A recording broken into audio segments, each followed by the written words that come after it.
Esta mañana vamos a iniciar un tema. Digo iniciar, es un tema sumamente importante en la vida cristiana y especialmente es un tema muy extenso. Vamos a trabajarlo desde tres enfoques.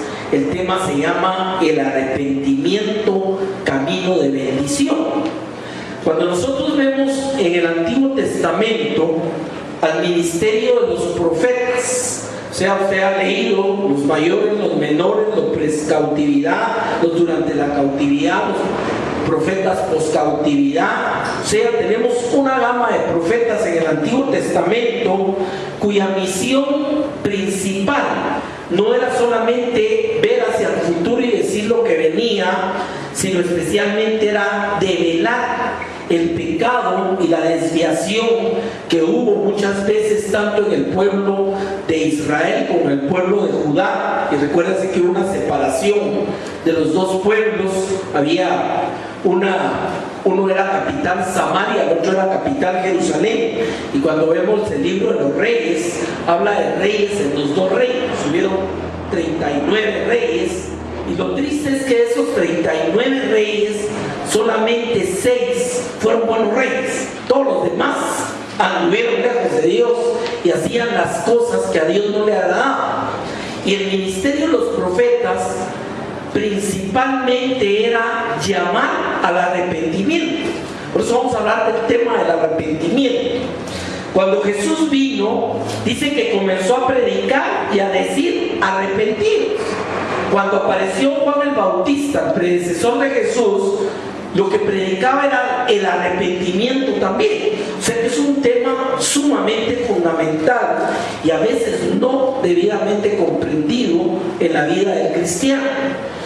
Cuando Dios llamaba al arrepentimiento al pueblo de Israel, que habían estado ya bajo el yugo de los enemigos y de muchas circunstancias, Israel se arrepentía, venía y se ponía cuentas con Dios, y el patrón que vemos en la Biblia siempre es que venía un avivamiento, venía perdón de parte de Dios y venía restauración.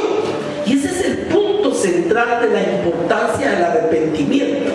Cuando en el corazón del hombre no hay arrepentimiento, no puede haber reino de Dios, no puede haber presencia de Dios. Dios no convive con la falta de arrepentimiento.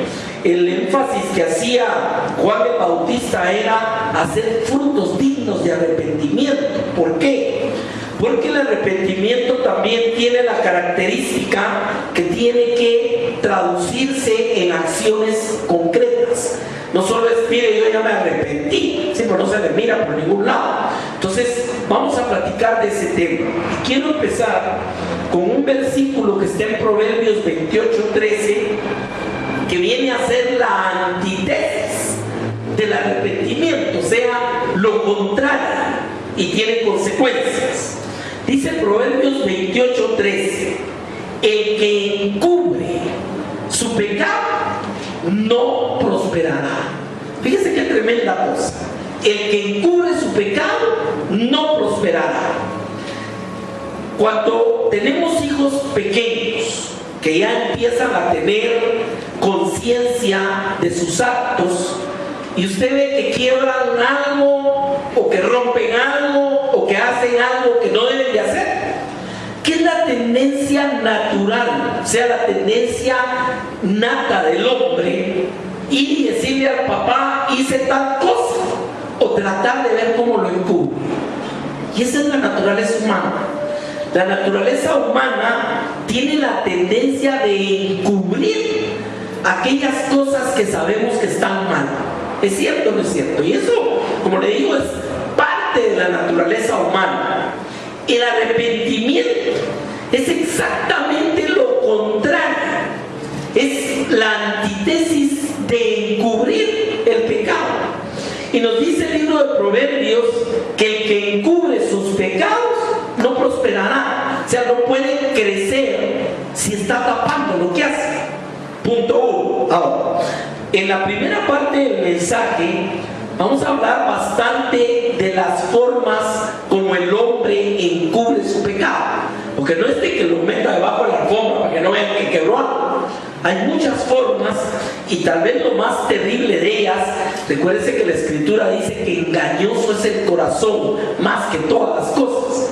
Muchas personas encubren su pecado y ni siquiera están conscientes que están encubriendo.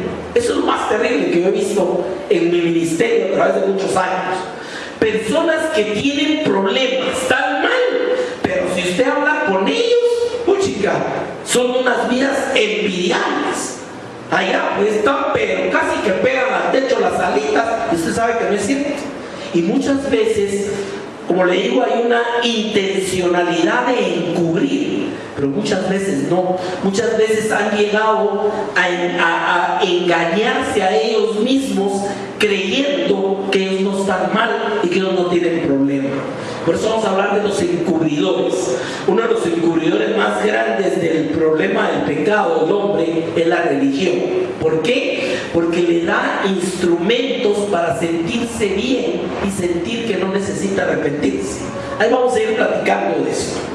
Dice, el que encubre sus pecados no prosperará. Y ahora viene la antítesis en el mismo 28:3.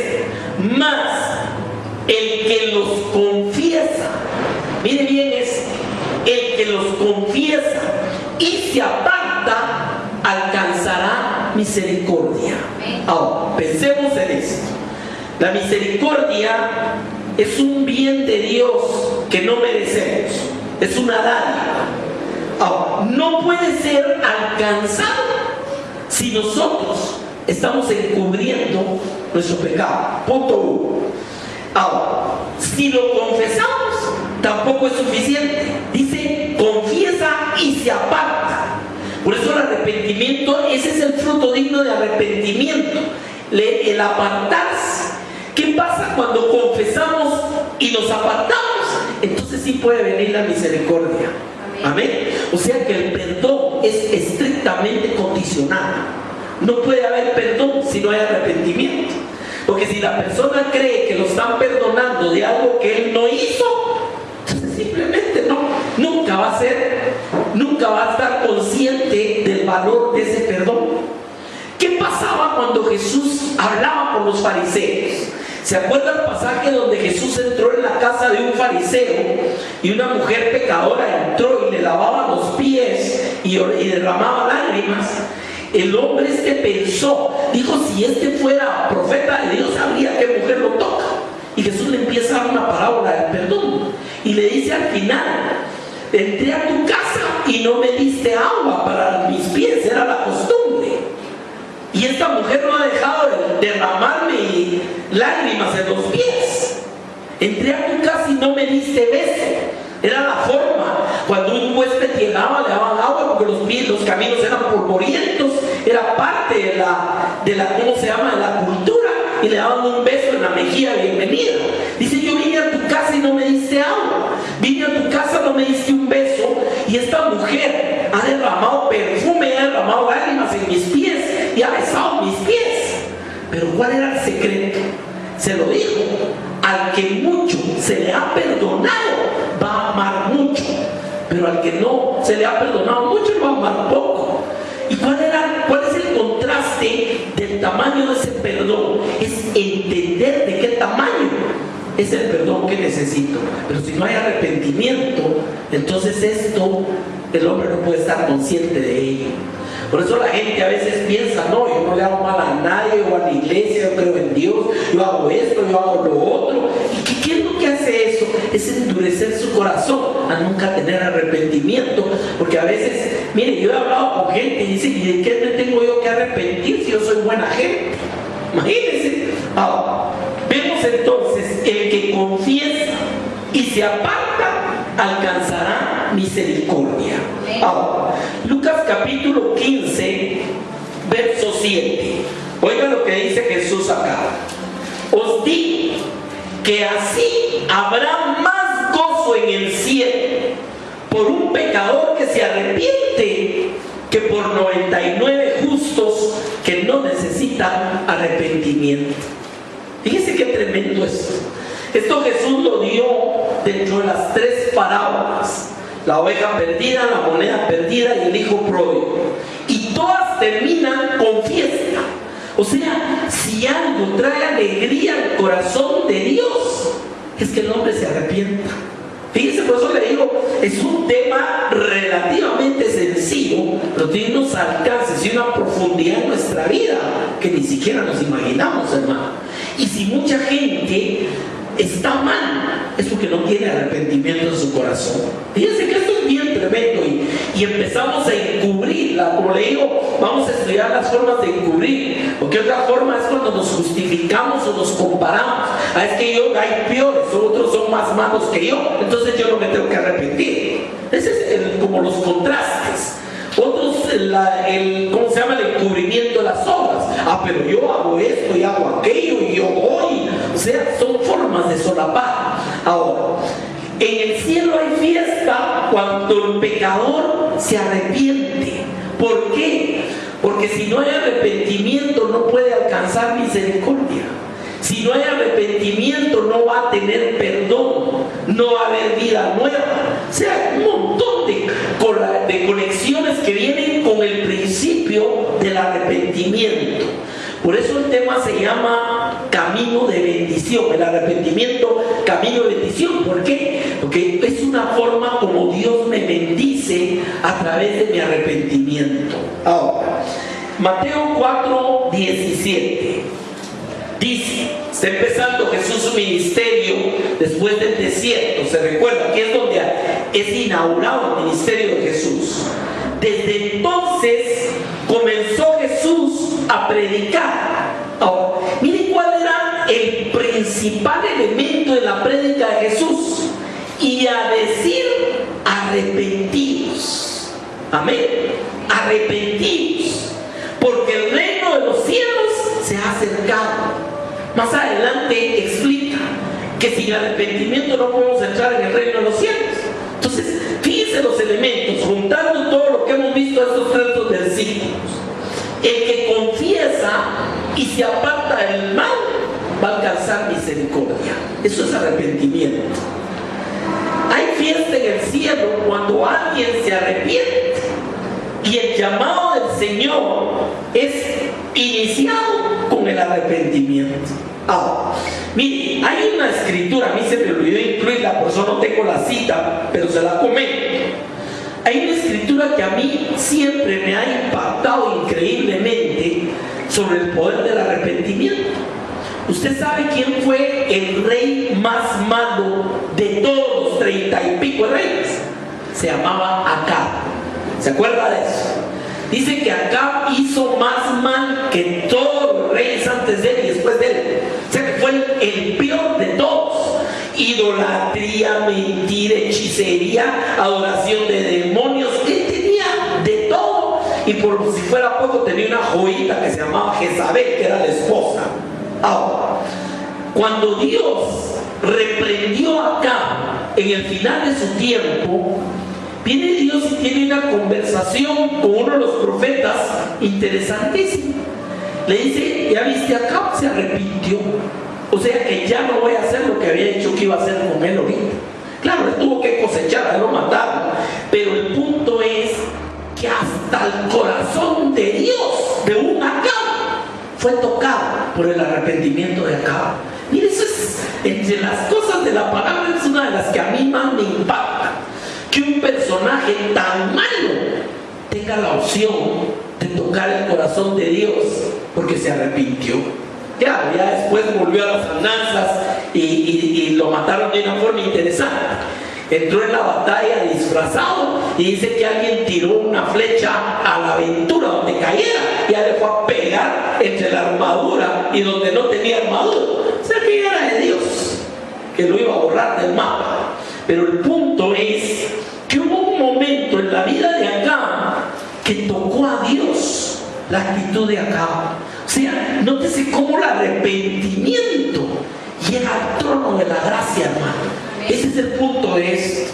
No podemos darnos el lujo de encubrir las cosas en nuestra vida y tratar que Dios no se dé cuenta. No es cierto. Amén. Y tener mucho cuidado que nuestro propio corazón no nos haga la jugada de pensar que nosotros estamos muy bien y que no necesitamos nada. ¿Me entiende el punto de eso? Bueno, vamos a ver algunos conceptos del arrepentimiento. Ya vimos bíblicamente su importancia, ya vimos su antítesis, que es el encubrir los pecados, ya vimos otros elementos, pero veamos conceptos.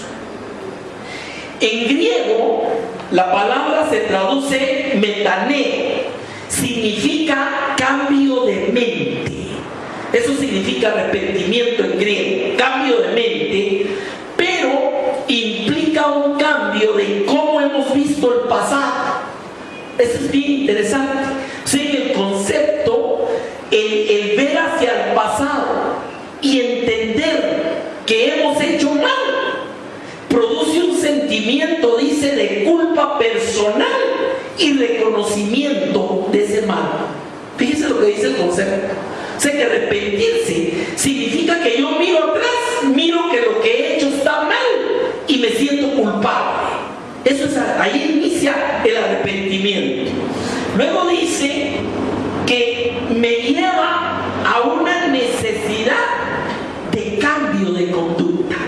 Ese es el otro elemento del arrepentimiento. O sea, que la persona mira hacia la perspectiva diferente de lo que ha hecho, entiende que está mal o que ha sido mal y siente culpa y necesita un cambio de ver las cosas y de actuar diferente. Por eso se llama cambio de mente la palabra arrepentimiento en griego. Ahora, en el hebreo es la palabra, hay dos palabras. La primera es nasham, que significa cambio de parecer. Este es similar a lo que significa la palabra griega. O sea, mi punto de vista de algo cambia. Aquellas cosas, como dice Isaías, aquellas cosas que yo antes miraba como buenas, ahora las empiezo a ver como malas. Ese es un cambio de parecer. O sea, el arrepentimiento en la prédica es cuando Dios toca al pecador y lo hace entender que está viviendo mal, que está haciendo mal, lo siente culpable y como consecuencia necesita un cambio de conducta. Cuando Juan el Bautista predicaba y decía: todo monte levantado se bajará y todo camino torcido se enderecerá. ¿A qué se estaba refiriendo? Al fruto del arrepentimiento, donde el orgullo es bajado, donde el mal camino es enderezado. Cambio de parecer, cambio de conducta. Y hay otra palabra hebrea que es la palabra shum. La palabra shum significa volverse o retornar.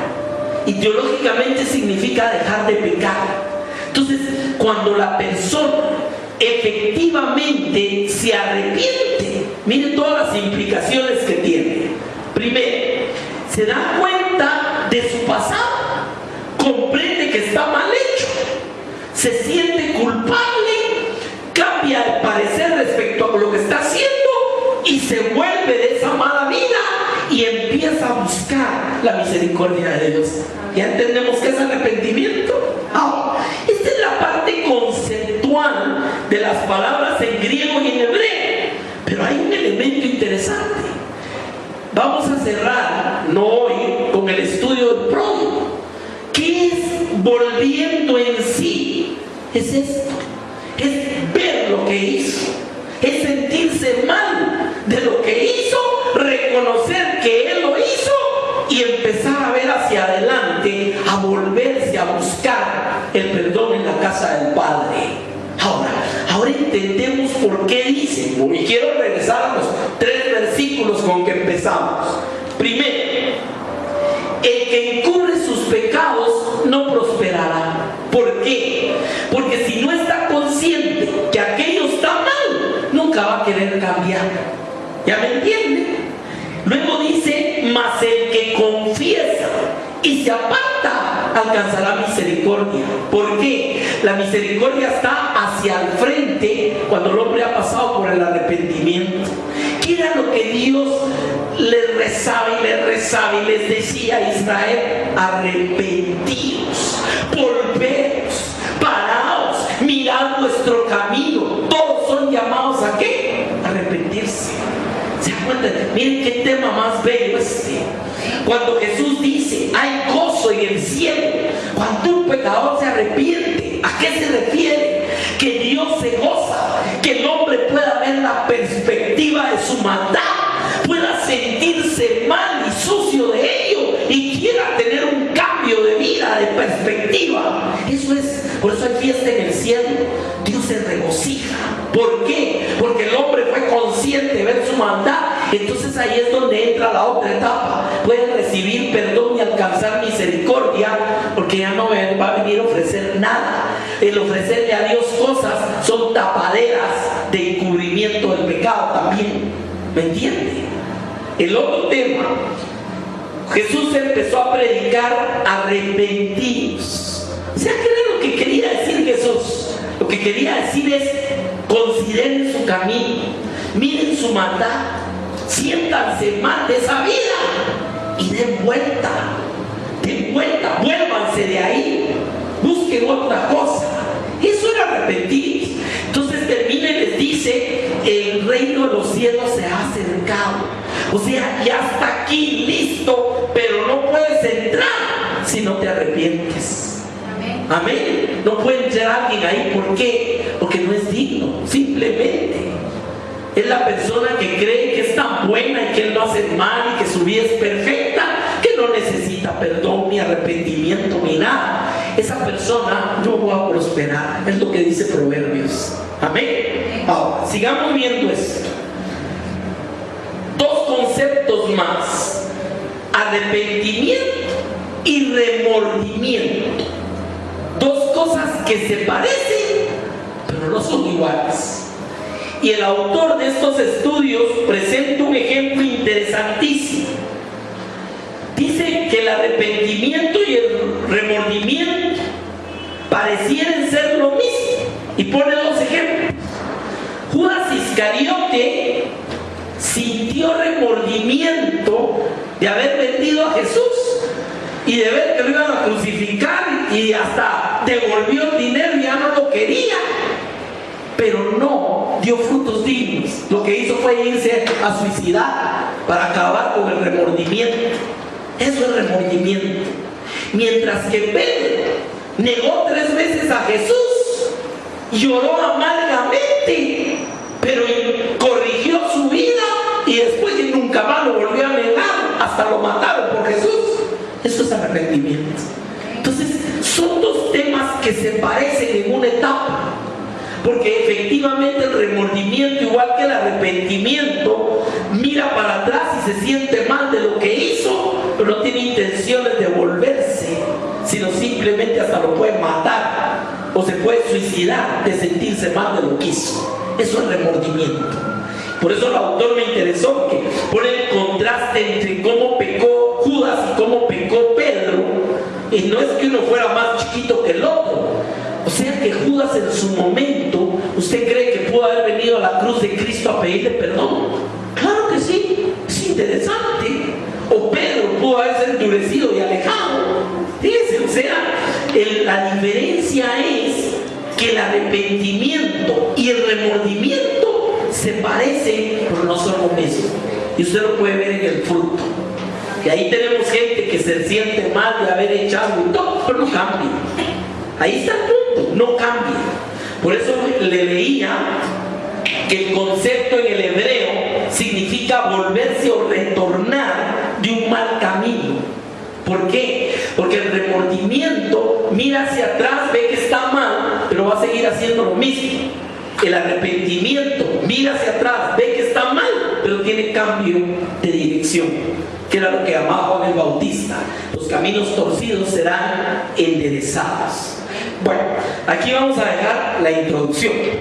Ya entendimos qué es la palabra arrepentimiento, ya vimos las implicaciones que tiene, ya estudiamos la antítesis del arrepentimiento, que es encubrir los pecados. Ahora, quiero mostrarle un pasaje antes de entrar en el tema, la segunda parte que le llamamos las barreras o los impedimentos contra el arrepentimiento.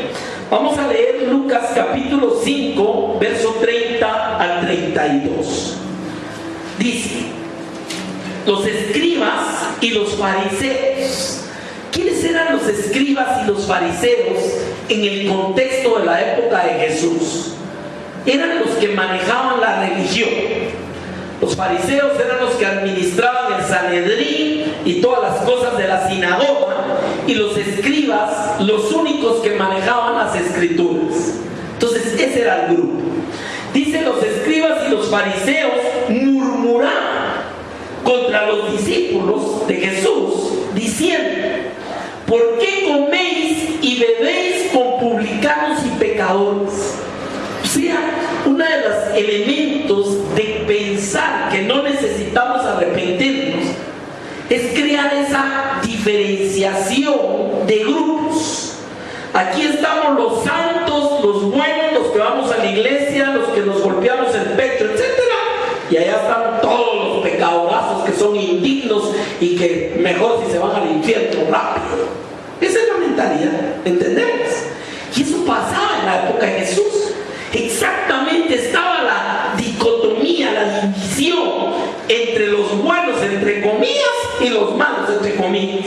Entonces ellos murmuraban y criticaban a los discípulos de Jesús. Ustedes, si dicen que siguen a un maestro, ustedes que están hablando del reino de los cielos, ¿cómo es que se juntan con esa gente?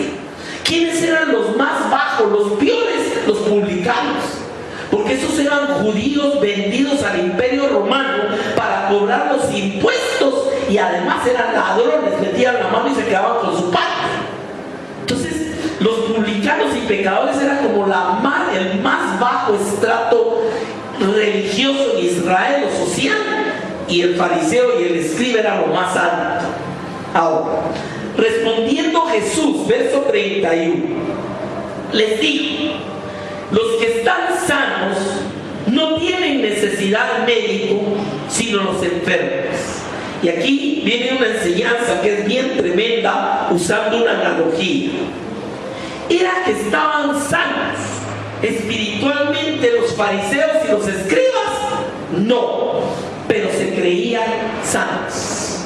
Amén. Y el publicano y el pecador se sabía que enfermo, espiritualmente hablando.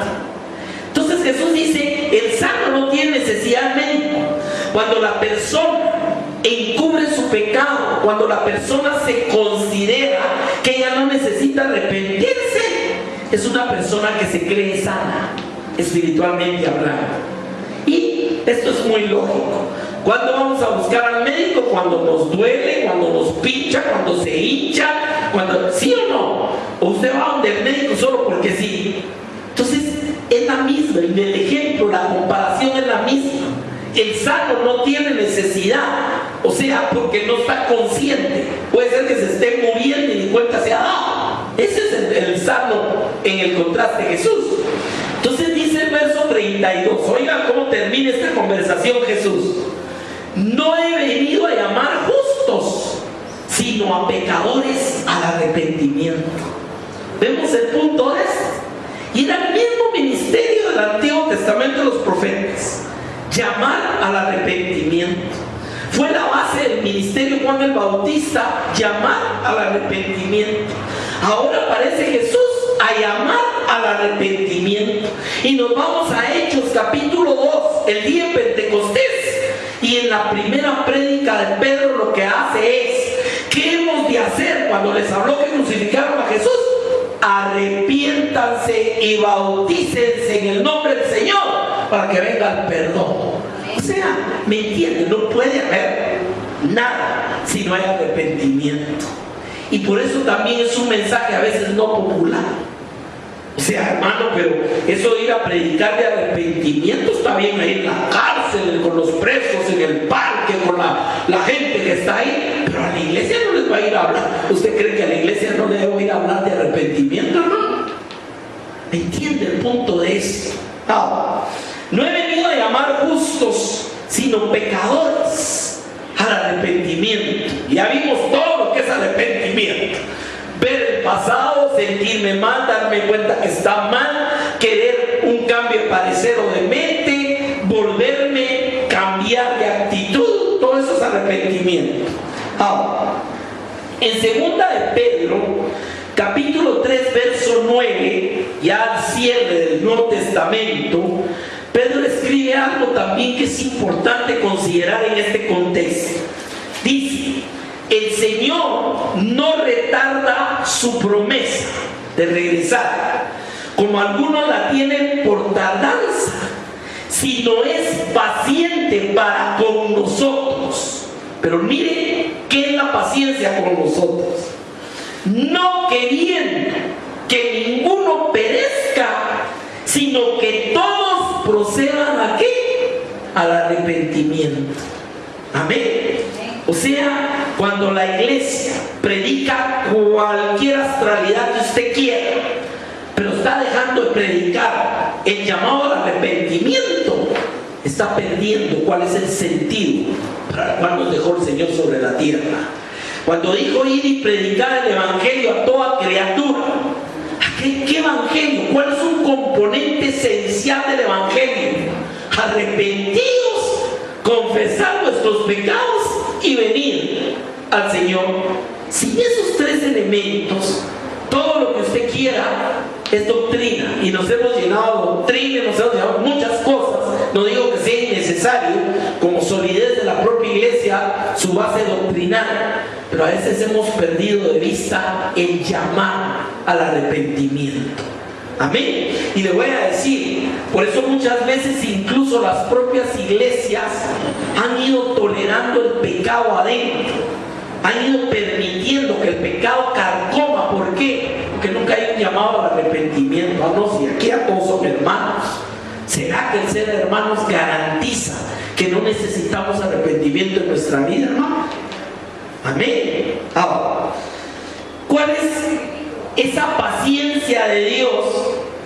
No quiere que nadie perezca. ¿Por qué? Porque si no se arrepienten, ¿qué va a pasar? Van a perecer. Amén. Entonces, en el grado que nosotros prediquemos el arrepentimiento, estamos cumpliendo con la misión que nos mandó el Señor, dentro y fuera de la iglesia. Bueno, ya con esta base, hermano, vamos a entrar a la primera parte del mensaje. Pues oye, que se va a llevar varios domingos.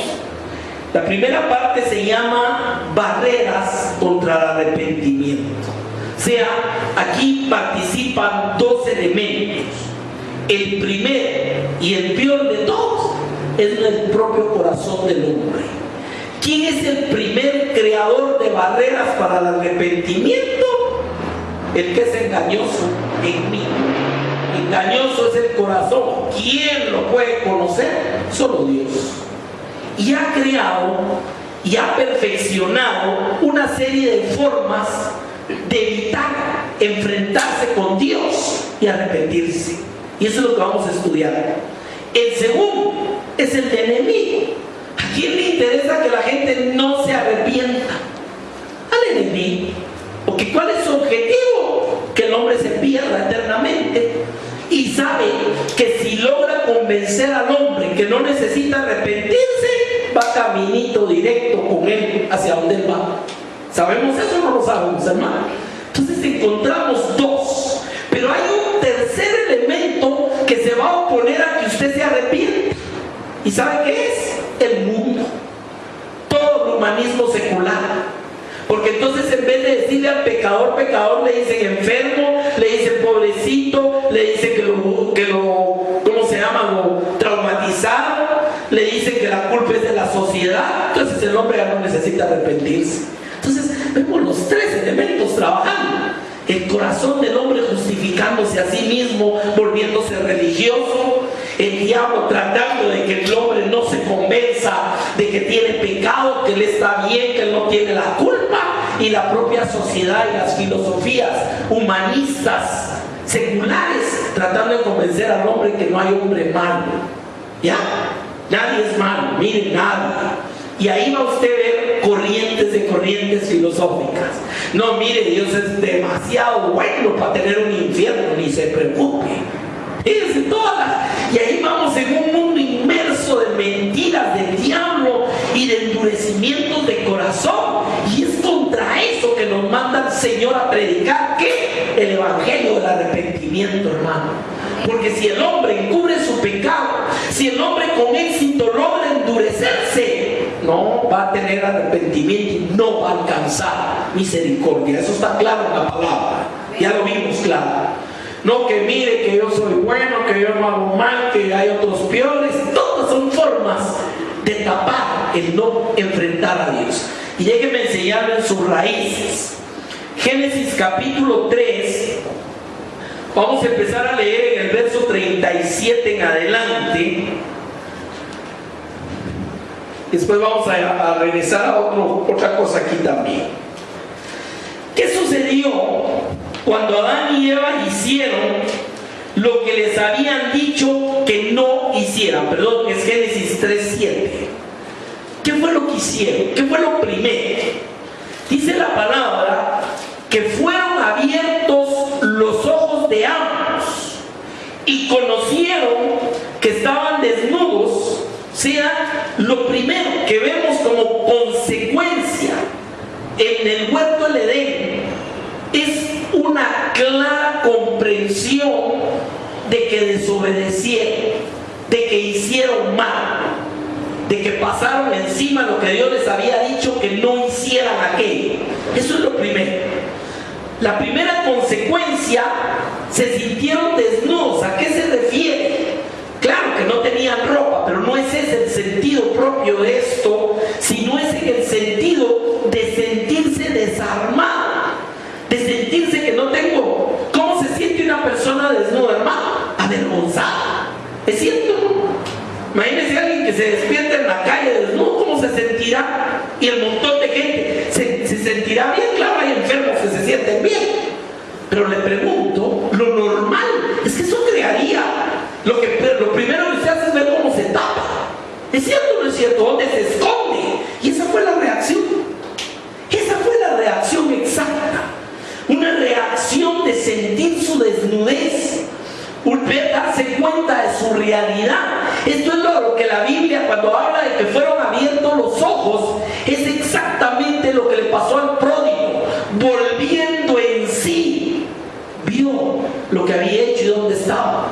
Ahora, mucha gente, mi amado, ni siquiera se da cuenta de su propia desnudez en el sentido espiritual. Está tan bien por fuera que no son capaces de ver a su propia desnudez. Le doy el ejemplo, la iglesia de la Odisea. Tú que dices, soy rico. Tú que dices, no tengo falta de nada. Tú que dices, tengo todo. Yo te digo que eres un pobre, desnudo y miserable. ¿No le dijo Jesús así a la iglesia de la Odisea? Apocalipsis 3. O sea, una de las cosas que más difícil le hacen al hombre entender su propia desnudez es creer que lo tiene todo. ¿Cuántos entendemos eso, hermano? Amén. Creer que lo tiene todo. Porque Jesús dijo, le es más fácil entrar a un camello por abajo del lobo de una aguja que meter a un rico en el reino de los cielos. ¿A qué se refería? A que la riqueza per se es mala. ¿Es pecado ser rico? No. Se refiere a que la persona que cree que lo tiene todo se endurece y es incapaz e insensible para ver su propia desnudez. ¿Entendemos esta parte, hermano? Y eso les pasó. En ese momento se dieron cuenta. Ahora, veamos reacciones. Fueron abiertos los ojos y conocieron que estaban desnudos. Entonces cosieron hojas de higuera y se hicieron delantales. ¿Cuál es la primera barrera? ¿Cuál es la primera forma como el hombre trata de cubrir su desnudez delante de Dios? La religión. Las hojas de higuera son la religión. Póngale el nombre que quiera. Hasta puede ser la religión evangélica. Gente que está mal, pero como va a la iglesia y cumple con esto y aquello, se siente, cree que no tiene necesidad. O sea, que aquí no es cosa de la religión A, B o C. La religión en general cualquier sistema religioso, óigame, que permita ofrecer sacrificios, que permita golpearme yo mismo, que permita dar ofrendas, hacer peregrinaciones sin enfrentar la verdad de mi pecado delante de Dios, son hojas de higuera. Y aquí le voy a dar una característica interesantísima. ¿Cuánto les podía haber durado un vestido de hojas de higuera, hermano? Ni las 24 horas. ¿Por qué cree usted que los sistemas religiosos son cíclicos todo el tiempo? Y ahora viene tal fiesta, y ahora la otra, y ahora la otra, y ahora la otra, y ya pasó el año. Y otra vez el ciclo. ¿Por qué? Porque la gente tiene que estar metida en ciclos de ofrendas, de peregrinaciones. Hoy es el tiempo de ir a no sé dónde, a no sé cuánto, y ahora toca no sé qué, y ahora tengo que hacer esto, y ahora lo otro, y entre más me duele y me pese mejor. Porque es la forma como va satisfaciendo sus hojas de higuera, para que cuando Dios lo vea, lo que va a ver es: Señor, yo voy a la iglesia, yo hago esto, yo hago aquello, yo te ofrezco, a mí me duele. ¿Estamos entendiendo, hermano? O sea, todo esto ¿dónde nació? No nació en otro lado, sino en el propio Génesis. Inmediatamente al pecado del hombre, inmediatamente el hombre abre los ojos a su desnudez. Lo primero que trata es de crearse hojas de higuera para taparse delante de Dios. Y eso no ha cambiado el día de hoy. Se ha sofisticado, pero sigue igual. ¿En qué confía la gente para poder un día entrar al cielo? En la religión que ha practicado. Y como decía un pastor ayer que oímos, la religión no salva a nadie, ni la judía. Por eso el cristiano que se está judaizando y cree que porque ahora le dice el salmo en hebreo a Dios ya lo va a oír, está totalmente equivocado, perdóneme.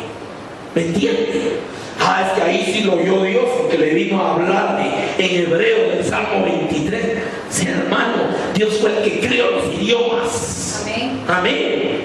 Ahora, sigamos viendo. Se hicieron delantales, oyeron la voz de Jehová que se paseaba en el huerto al aire del día, y el hombre y su mujer, segundo, se escondieron de la presencia de Jehová entre los árboles del huerto. ¿Sabe usted cómo se ve esto ahora?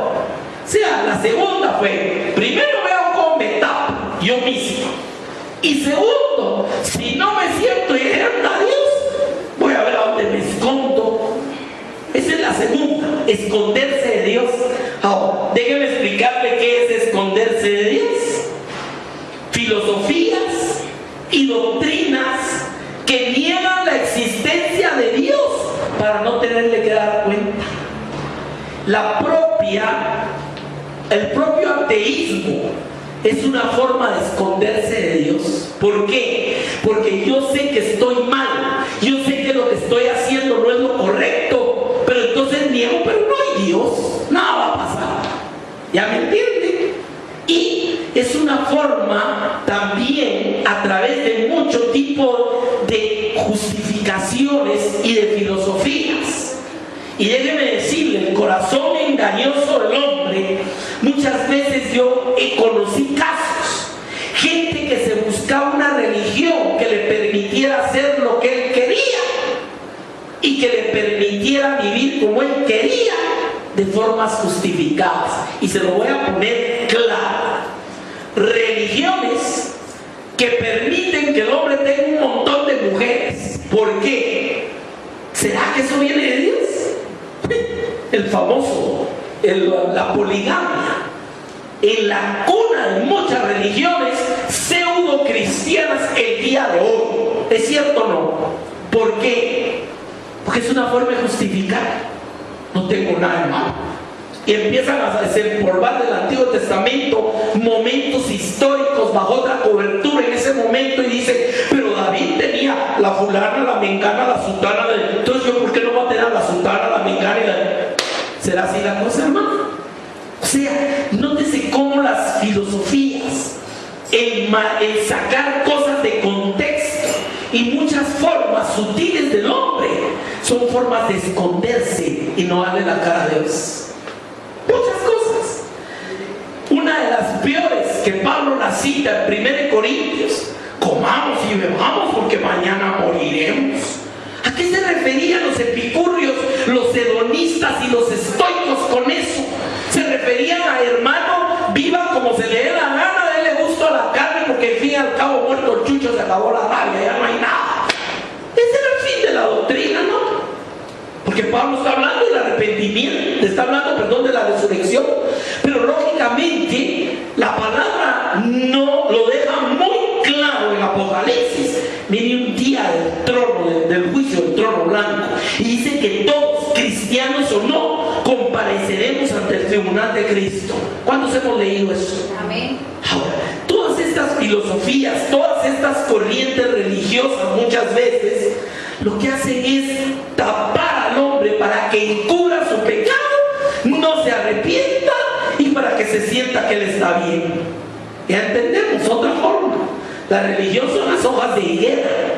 El esconderse entre los árboles es irse a meter en una maraña de filosofías y creencias, buscando la que se acomode a que yo puedo seguir viviendo según la carne, pero sin tenerle que dar cuentas a un Dios santo.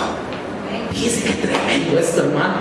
Y ese es el mundo en que vivimos el día de hoy, y era el mundo en que vivió Jesús hace 2000, y era el mundo en que vivieron los profetas hace 3000. ¿Por qué? Porque la naturaleza del hombre es así, y el único que lo puede cambiar es Dios. ¿Y cuál es el proceso? Arrepintiéndose. Si no, nunca va a llegar a ningún lado. Otra de las formas, otro de los árboles en que se esconde el hombre, son todos aquellos falsos conceptos, como por ejemplo un Dios que no juzga ni castiga. Esa es otra forma, se llama ateísmo.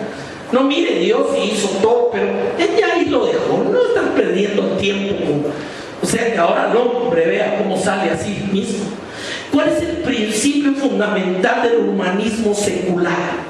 Que solo el hombre se salva a sí mismo, y el hombre por el hombre, para el hombre. Ahí dejamos a Dios afuera. O sea, que el único que puede cambiar este mundo soy yo, para yo y en yo, nada más. ¿Quién fue el que dijo: subiré, pondré mi trono, me sentaré, estaré a la paz de Dios? ¿Quién fue, hermano? Satanás. Ezequiel 28. Y le dijeron: mas tú derribado eres hasta el fondo. Es el mismo pensamiento.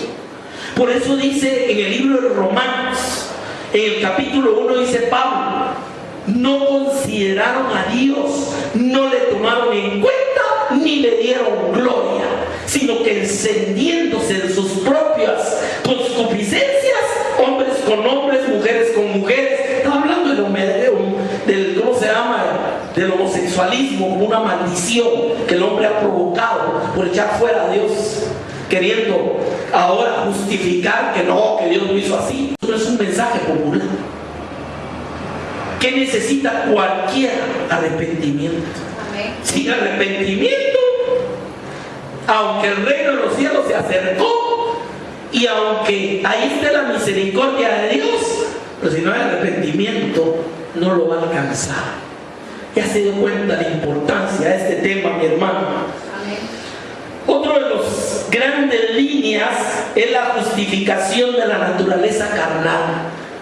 O sea, filosofías, estudios, doctrinas, lo que usted quiera, que le dicen al hombre: no, Dios te hizo así y así naciste, pobrecito. Y ahí vienen ideas como los renglones torcidos de Dios. ¿Qué nos dice la palabra en Eclesiastés? Una cosa he encontrado, dice el escritor, que Dios hizo al hombre bueno, pero ellos buscaron sus muchas perversiones. Eso es lo que dice Eclesiastés. Eclesiastés no es así: mire, pobre el hombre, usted es que él no tiene la culpa, usted el papel así, el abuelo era así, será así la cosa. Claro, hay una herencia de pecado, pero que se corta cuando hay arrepentimiento, precisamente. Y ahí ya no importa de dónde venga el hombre. Mire usted uno de los ejemplos más tremendos. un pandillero en las calles de Nueva York, asesino, salteador, de todo.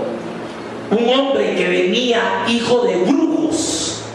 Los papás eran brujos, la mamá era bruja. Se creó en un ambiente de cultos al diablo. Ese no tenía una sola expectativa buena. Pero un día lo agarró la palabra de Dios y ahora tiene un tremendo ministerio en Nueva York, el famoso Nicky Cruz. El libro que se llama La Cruz y el Puñal, el libro que se llama Corre Nicky Corre, ahí cuenta la historia. O sea, habrá alguien que no importa de dónde venga ni quién sea, esté fuera del alcance de la misericordia de Dios. No, pero tiene que arrepentirse. Si no, no hay nada. Mire como mi abuelita era buena en la iglesia, y mi papá, y mire como mi papá y mi mamá eran pastores, yo ya me garanticé. Perdónenme, no es así, ni siquiera es así. Qué lindo sería heredar esto, nada más así. Pero hay responsabilidad, y la responsabilidad se llama arrepentimiento. Amén. Voy a terminar esta mañana, todavía tengo mucho de esto, voy ni a la mitad. Pero voy a terminar con el verso 9 y ahí vamos a partir en el próximo mensaje. Ellos se hicieron delantales, se escondieron de la presencia de Dios, y en el verso 9 dice: mas Jehová Dios llamó al hombre y le dijo: ¿dónde estás tú? Hermano, nadie se va a escapar que Dios le diga: ven acá, ¿dónde estás? Y más le vale que haya tirado a la basura sus hojitas de higuera y que haya salido donde se está tratando de esconder, saber en qué hoyo de doctrinas para enfrentar a Dios, porque de esto no se escapa nadie. Está claro en el libro de Apocalipsis. Todos vamos a compadecer. Entonces, ahorita el punto de esto, hermano, es simplemente: ¿qué voy a responder? ¿Cómo estoy? Amén. Y claro, ¿por qué cree usted que dice Jesús que cada vez que un pecador se arrepiente hay fiesta en el cielo? Que imagino, el Señor dice: yes, ya se dio cuenta, ya le puedo dar mi misericordia, ya pidió perdón. ¿Entiende el punto? Esa es la fiesta, hermano. Esa es la fiesta. Y no es que se tarde, dice Pedro, sino tiene paciencia, porque quiere que todos procedan al arrepentimiento y vengan al conocimiento de la verdad. Amén. Ese es el tiempo que estamos viviendo. Por eso, teológicamente, estamos viviendo en un periodo que se llama la dispensación de la gracia. Pero viene el día que la puerta se va a cerrar, como se cerró la puerta del arca y vino el diluvio y se los llevó a todos, dice la analogía que presenta el propio Jesús. Amén. Vamos a hablar esta mañana, mi hermano.